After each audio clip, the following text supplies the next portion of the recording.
talk about economic nonsense. I'm reading this article that is from Rolling Stone.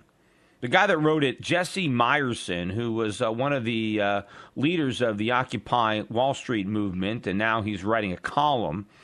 And this one, you can read it for yourself, just so you see that I'm not making this up, right? 5 economic reforms millennium should be fighting for.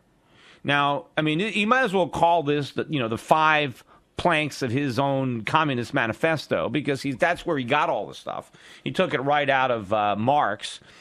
But the number one thing he wants on his list, guaranteed work for everybody. Yeah, that sounds great. Guaranteed work. The government guarantees everybody a job who wants one at a livable wage, regardless of whether or not you actually have any skills.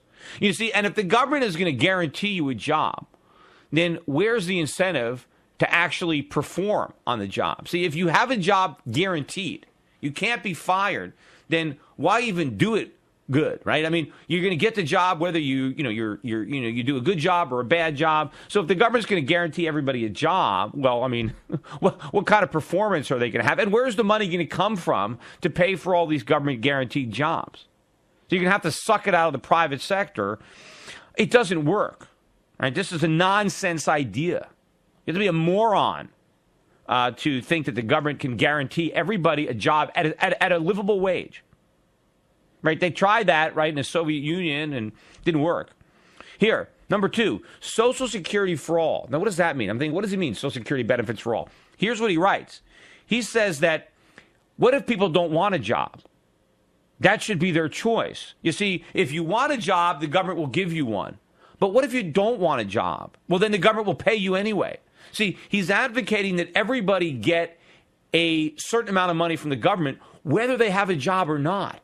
See, he thinks that people should be able to choose not to work and let other people or force other people to support them.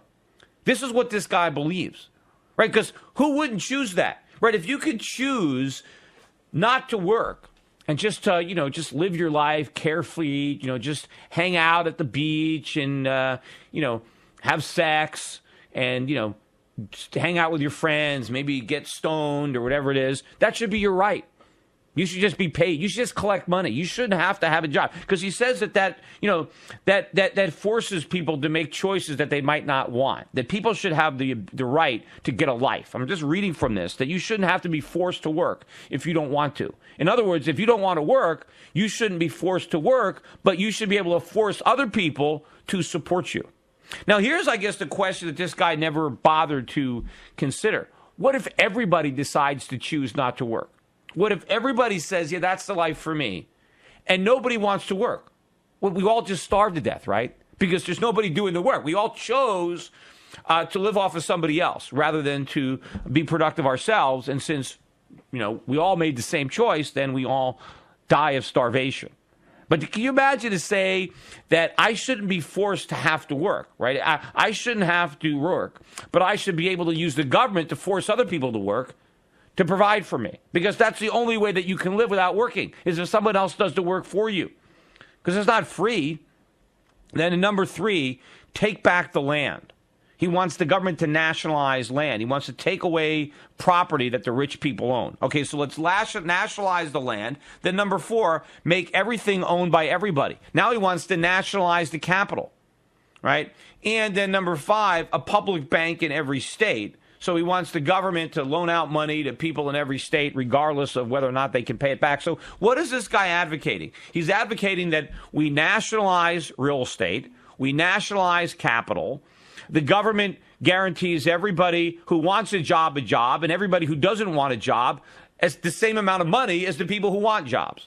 Although, if you can get the same amount of money not working as working, why would anybody want one of those jobs? I mean, if the government said, look, you got a choice. Right? You can show up every day, 9 to 5, and collect a paycheck, or you cannot show up and collect the same paycheck. You choose. I mean, who's going to be dumb enough? But here's a guy. This guy's actually got a column in a magazine. A complete communist moron.